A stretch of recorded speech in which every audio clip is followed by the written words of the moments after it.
Hey guys, what is up? It is me, Pagey, here once again with another video on The Flash Season 9. This is going to be my review for the series finale, Episode 13, otherwise entitled A New World Part 4. I had to get my numbers correctly. For some reason I was going to say Part 3, but Part 4. And this was just subtitled Finale. They've had subtitles as storylines, so yeah, Finale was the subtitle.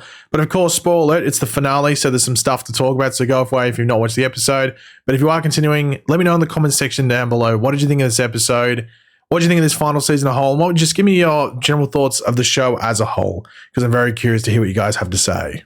Now, the first thing I do have to say is thank you. This is the final review. I will have a season 9 review, but in regards to an episode review, which has been, such a weekly thing, obviously, while The Flash has been on, whether it's just for The Flash or even for the other Arrowverse shows, but it's been such a big thing, and it's where a lot of people would have found my videos and stuff.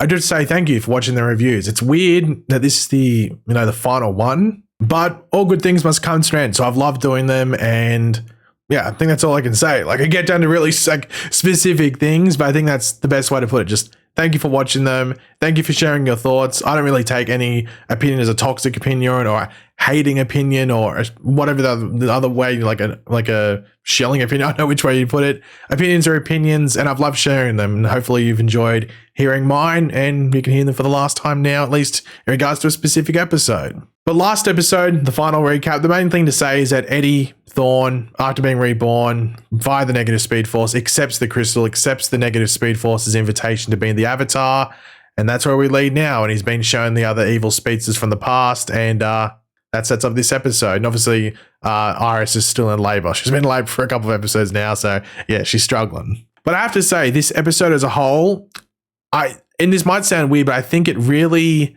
summed up Eric Wallace's tenure as showrunner on The Flash. I wrote it on Twitter, rocks and diamonds. And when rocks, like moldy, disgusting rocks and diamonds, like the good stuff in this episode, the stuff that I would say is good, I think is great. I think it's awesome. I think it's so well done. And it makes you wonder, why the hell do we have these moldy rocks over here that suck? And we will bring up what were those moldy little sucks that, those moldy little rocks that suck throughout this video. But I don't want to sit there, it's the final thing, so I just want to sort of enjoy it for what it is. But I'd be lying if I said this episode was satisfying throughout. There are moments that are satisfying. The ending scene is so satisfying, it's not even funny. And it sort of caught me by surprise because I didn't think they were going to do it. But it was very satisfying, both as a Flash fan, both TV-wise, comic-wise, and character-wise, and even just Arrowverse-wise as well. So that was really good. But just some of the stuff in between, and really the creative choices just make you scratch your head and go, who even thought that was a good idea? So we will bring those up, but yeah, we will also talk about the good stuff, which, as I said, wasn't just good. If it was good, it was great. So yeah. But we actually open this episode with the classic opening from the pilot episode, believing in the impossible, which is a sort of a theme throughout the episode. It's brought up a couple of times. And Barry does return to the present day and does alert Team Flash of the temporal fracturing that has already started in the future, and it's coming to the present. Now, I think this is the first sign of the episode, because one term that a lot of people are going to use to describe this finale, which is a common theme with series finales as a whole, but this was rushed. It was very rushed. It feels like we needed another episode, especially with the Cobalt Blue storyline, and I don't think anyone can debate that. It felt like very rushed. They should have done some stuff last episode or taken some stuff out of episode 11 to put some of that story stuff in there. You can't deny that. It's just a fact. But pretty much we just jump straight into villains returning, because Zoom returns. He's reborn in the negative speed force, and he is taken from the moment just as he was about to become Black Flash or effectively die. He's then joined by Godspeed, who was taken just before killing Impulse or slashing his throat or something. I was trying to remember, is that a moment from season 7?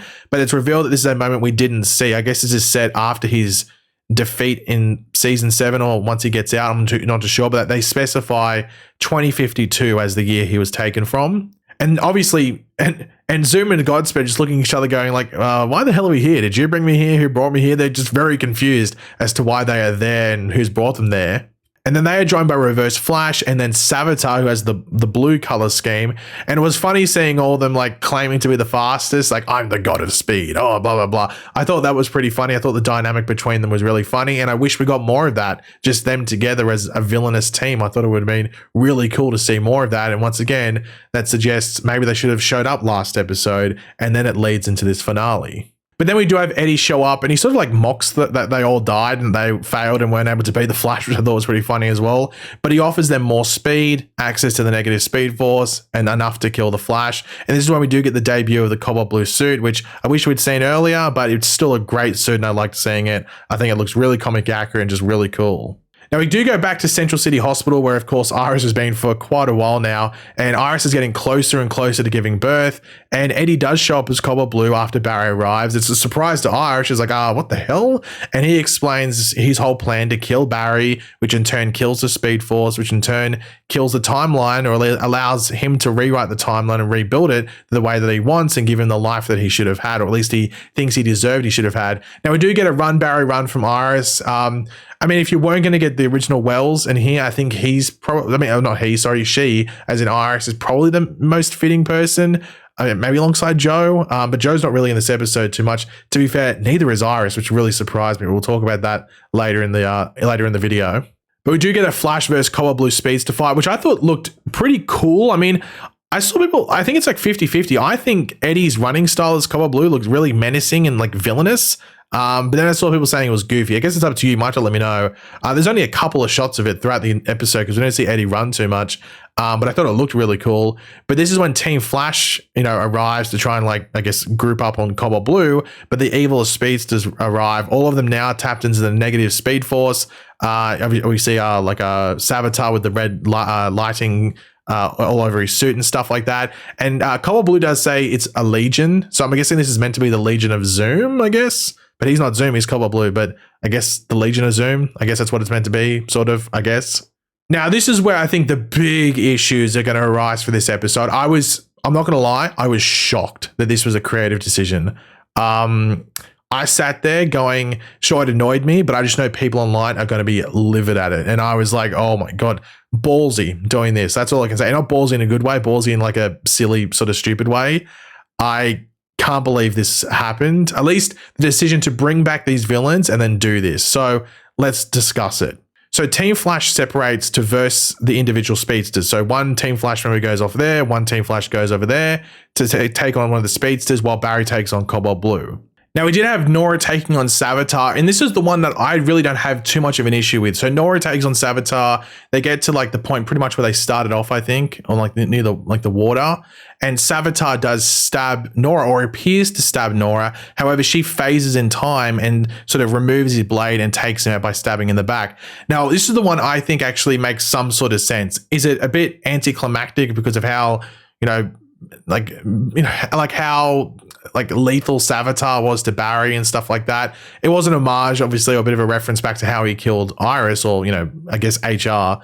I didn't really have too much of an issue with this one. I can understand people being frustrated with it, but this is probably the only one where I'm like, okay, that works in my opinion. I think that's fine, at least in regards to getting through it. But if you have an issue with it, I'm fine with it at the same time. But this is where we jump to the eye rolling. Like, I think my eyes almost rolled out my head. They rolled so quickly inside my eye socket, I thought they were going to fall out my head. I was like, oh no, this isn't good. And I was like, the internet's going to hate this. What are you doing, Eric Wallace? What are you doing? And this is when we had the Cecile versus Godspeed scene. Unsure whether that's future Cecile or not. She just appears. Did they say that that's the future version of Cecile or not? Because that's the one that can fly. Did we see her fly? I don't know. Did we see her fly? She can fly like Superman. She's crazy to me that I know, like, Cecile was already a really not liked character, and wow. The silver lining with this is that not many people like Godspeed. It's not like she took out any of the other speedsters that people like. She took out Godspeed, which not many people really care about too much. So that's probably the one where I think maybe they died it down a bit. But even then, she's so overpowered. I guess more overpowered than the Flash. I was really confused at that one. I was like, wow. But I guess, as I said, the silver lining, it was against Godspeed, but maybe that people don't really care about. But it was a choice. But the one that I could see really annoying people was when we had Reverse Flash attacking Chester. And I did like how he was sitting in Wells' wheelchair at the beginning. I thought that was really cool. But he's defeated by Allegra when it's sort of been made clear that Allegra is sort of hopeless unless she's versing another person that has the same type of powers as her, like the ultra, like the UV ray powers or whatever they are. Like, it's sort of been said in previous seasons that her powers aren't that useful unless she's versing someone with a similar power set. So how did you do that? Anyone the answer? Because it was awful. And there was a scene, like, this is what I mean. So the good stuff was great, but the bad stuff is all the time we spent with the side characters. And this is probably, like, honestly, be the last time we really talk about the side characters. The side characters are awful on the show. Like, Cecile's not good, Allegra's not good, Chester's like half okay, but people see him as the Cisco replacement. He's just not as good as Cisco. So Chester's like the only one that's like half decent, and even then he's not that good. And there's so much time spent with them, and I think them taking down the villains, especially like an iconic villain like Reverse Flash, did not work, and people are going to really not be happy about it, and probably aren't happy about it if you've watched the episode and you're watching this video, of course. Now, we did have Thawne like chasing Zoom with her weird powers that were going on there. Yeah, so she's chasing Zoom throughout Central City. There's not much going on there in regards to us following it too much. But they go into a tunnel where we saw in the trailer, we saw him in the tunnel where he's met with CCPD. This looked like it was going to be like the opening entry scene for Zoom, but it's like almost like a block off. Like, you can't run through here because we're the cops here. Couldn't he just keep running through there? I don't know. Anyway, he's blocked off there. Now, Zoom throws like a lightning bolt. Like, he builds up a lot of power and then throws lightning at Thawne. She absorbs it. Now, this is the one where I guess it somewhat makes sense because Thawne's overpowered, but we don't understand Thawne's powers. That's the issue around that scene, is we still don't understand exactly what she is. Like, she just this overpowered life force entity thing. So I guess we just have to buy it.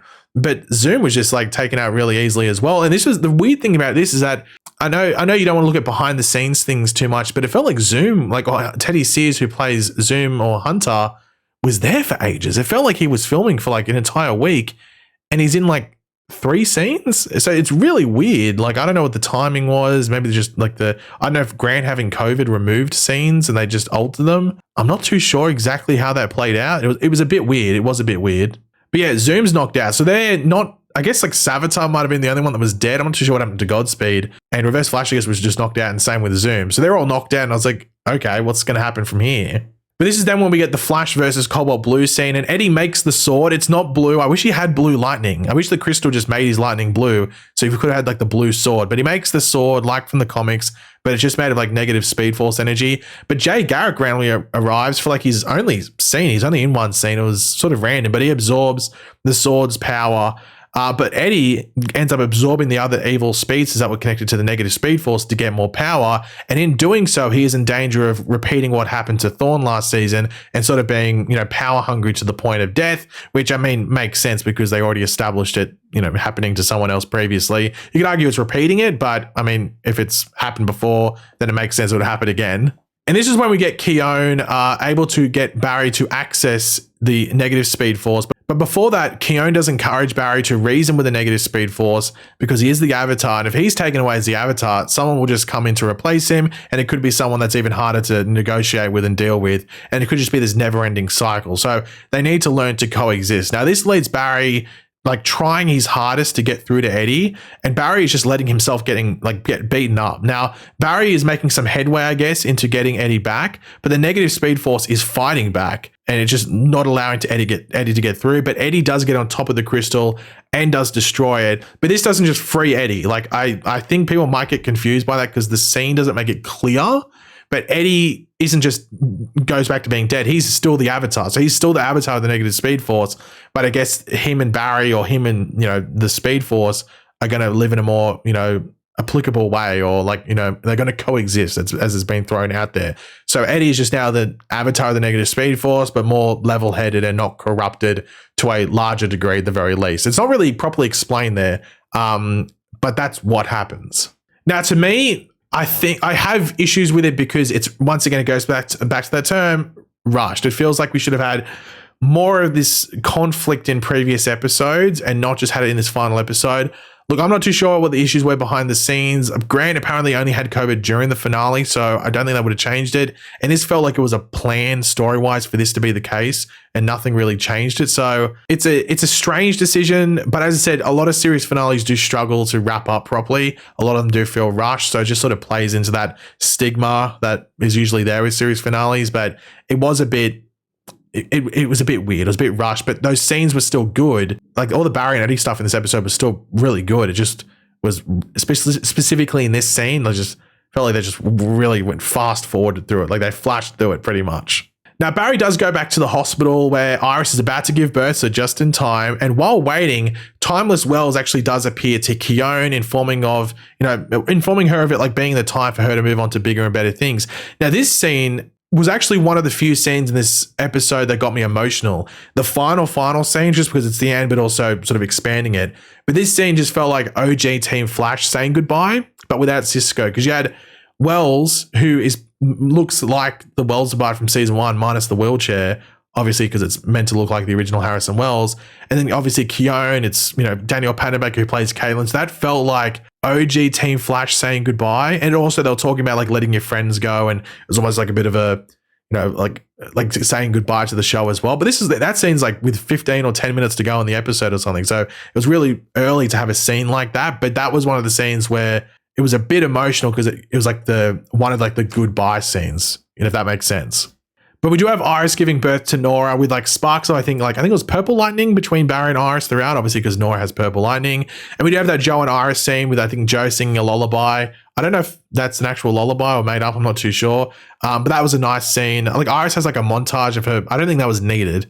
You could have just gone back to like maybe when they first like for their first kiss and now, or their like first kiss, marriage now, or something like that. But it went through. There was like a 30-second montage. It was quite a lot. But as I said, this is the last time I probably mentioned Iris, to be completely honest. Iris is hardly in this episode. It's actually really surprising. I know she was pregnant. Well, not Candace, but like Iris was pregnant, so she just can't be doing things. But it was surprising. I know Iris has been like a very inconsistent character on the show, probably one of the most inconsistent from like season 1 to season 9. But still, it felt a bit weird. She's not in this episode a lot, but when she is on screen, they do really make it they really do focus in on her. So I guess they make up for that. But I do wonder how the Iris fans are going to feel. If you are an Iris fan, let me know. Are you happy? Because I felt like she was not in this episode a lot, like at all. So yeah, you might have to let me know. But we do have Thawne saying her goodbyes to Team Flash, moving on to bigger and better things like she was talking to Timeless Wells about. And though we don't fully still understand her powers, it's still I guess she's just meant to be overpowered. When she leaves, thanks to some cool VFX with like all the different elements, which I thought was cool, we do have Caitlin remaining. Now, I thought this would be the case because she's in Caitlin's body. There was a reason that early on in the season, they just sort of skimmed over Caitlin's, I guess, death, because she was always going to come back. So I think this was an easy prediction, but it was still nice to see her back because, it's still an OG. I wish we had like maybe her and Timeless Wells, talk. And yeah, Cisco doesn't appear. I may as well mention it now. Like there's no sign of Cisco. There's not even like, there's a bit where Caitlin talks on the phone. She's talking to her mum. Like, wouldn't she talk to Cisco? Make it Cisco. Like we don't have to see Cisco on screen, but just some like acknowledgement of him. And there was none. It was really odd. Really odd that they didn't even acknowledge Cisco. Very odd, and I think people might not like that a lot.